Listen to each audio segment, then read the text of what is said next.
I'm 78 years old, and I learned this too late about the people I loved. I didn't lose them all at once. Most of them just slowly slipped out of my life while I was busy believing I had time. I'm sitting in a quiet house as I say this. Too quiet. The kind of quiet you don't notice when you're young, because you're never really alone then. There's always noise somewhere. Work, traffic, voices, plans. Now the quiet follows me from room to room. I'm not telling this because I want sympathy. I'm telling it because I don't have much time left to pretend. I understand my life any other way than I finally do. When you get old, people think the hardest part is your body failing. The knees, the back, the breath. That's not it. The hardest part is realizing how much of your life was shaped by things you didn't question, and how many people paid the price for that without ever saying so. I look back now and see my life as a series of reasonable decisions. That's the dangerous part. None of my mistakes felt like mistakes at the time. In my 20s, I was focused on becoming someone dependable. That mattered to me. I had grown up watching adults worry about money, about stability, about being seen as responsible. I didn't want to be a burden. I wanted to be solid. So I worked. I showed up early. I stayed late.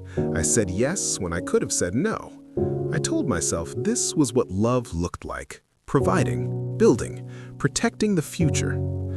I met my wife when I was 27. She laughed easily back then. I remember noticing that. I also remember thinking how lucky I was that she understood my long hours. She said she did. I believed her because I needed to. We talked about the future a lot. Not about feelings, about plans, a house, savings, children, stability. Those conversations felt grown up. They felt safe. The first years were busy.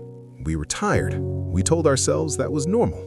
Everyone was tired. Everyone was busy. That's what adulthood was supposed to be. I didn't notice how often she ate dinner alone. I didn't notice how she stopped telling me small things about her day. Not because she was hiding them, but because I wasn't there to hear them. When she did talk, I half listened, not on purpose. My mind was always somewhere else. Tomorrow, next week, the next step. I thought being there physically was enough. I didn't understand the difference between being present and simply being home. We had children. That added another layer of responsibility I wore like armor. I told myself I was doing everything for them. And in a way, I was. But I missed things. Not the big milestones people list. I was there for birthdays. I was there for graduations. I missed the ordinary moments that actually shape a relationship. I missed the way my daughter used to wait by the window when I was late. I missed the tone change in my son's voice when he realized I wasn't really listening. I missed it because I wasn't looking for it.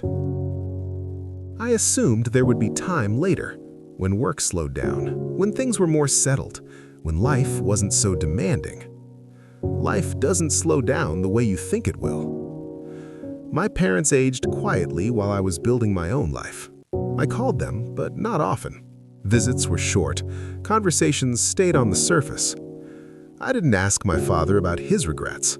I didn't ask my mother what scared her. I thought those questions could wait. They couldn't. When my father got sick, it felt sudden. It wasn't. I just hadn't been paying attention. Sitting by his bed, I realized how little I actually knew about him as a man. Not the role he played, but the person he was when no one needed anything from him. That realization didn't make me change. Not really. It should have, but habits are stubborn. They tell you that awareness alone is enough. It isn't. The cost of my choices didn't arrive all at once. It came in small moments that were easy to dismiss. A sigh I ignored, a conversation cut short, a promise postponed. My wife stopped asking me to come to things. That should have scared me. Instead, I felt relieved. Less pressure, more time to get things done.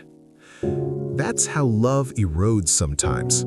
not with fights, but with silence that feels practical.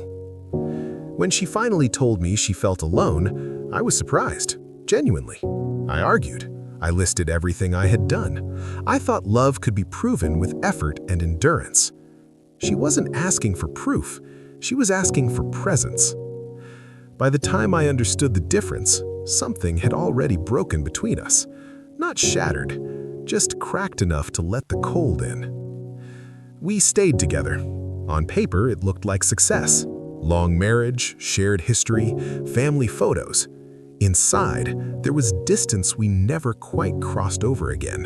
The turning point didn't come with shouting or slammed doors. It came quietly, like everything else. She got sick in her early 70s, not right away serious, then suddenly very serious. Hospitals strip life down to essentials. Sitting there, watching machines do their work, I realized how many conversations we had skipped in favor of efficiency, how many evenings I had traded for one more task. She held my hand and told me she knew I loved her. That wasn't the comfort she meant it to be. Love isn't the same as being felt. She died on a Tuesday morning. Ordinary weather, ordinary sounds outside the window. Life going on like it always does. After the funeral, people checked in. Then they didn't. That's not cruelty, it's just how time works. I went back to the house and felt like a guest in my own life. Every room held evidence of moments I hadn't fully lived. That's when clarity arrived. Not dramatic, just steady and unforgiving. I saw how often I had chosen what was urgent over what was important, how I had postponed connection because it didn't have a deadline. You can't make up for that later. There is no catch-up version of presence. Some things cannot be fixed. They can only be understood. I can't go back and listen more carefully. I can't sit at the table again while my kids tell me things that mattered to them then. I can't ask my wife how her day really felt. Time doesn't negotiate. Now people tell me I did my best. Maybe I did. But doing your best doesn't mean doing what mattered most. What I learned too late is this. The people you love don't need you at your most impressive. They need you when nothing important is happening. They need you when the story is small, when the moment seems forgettable.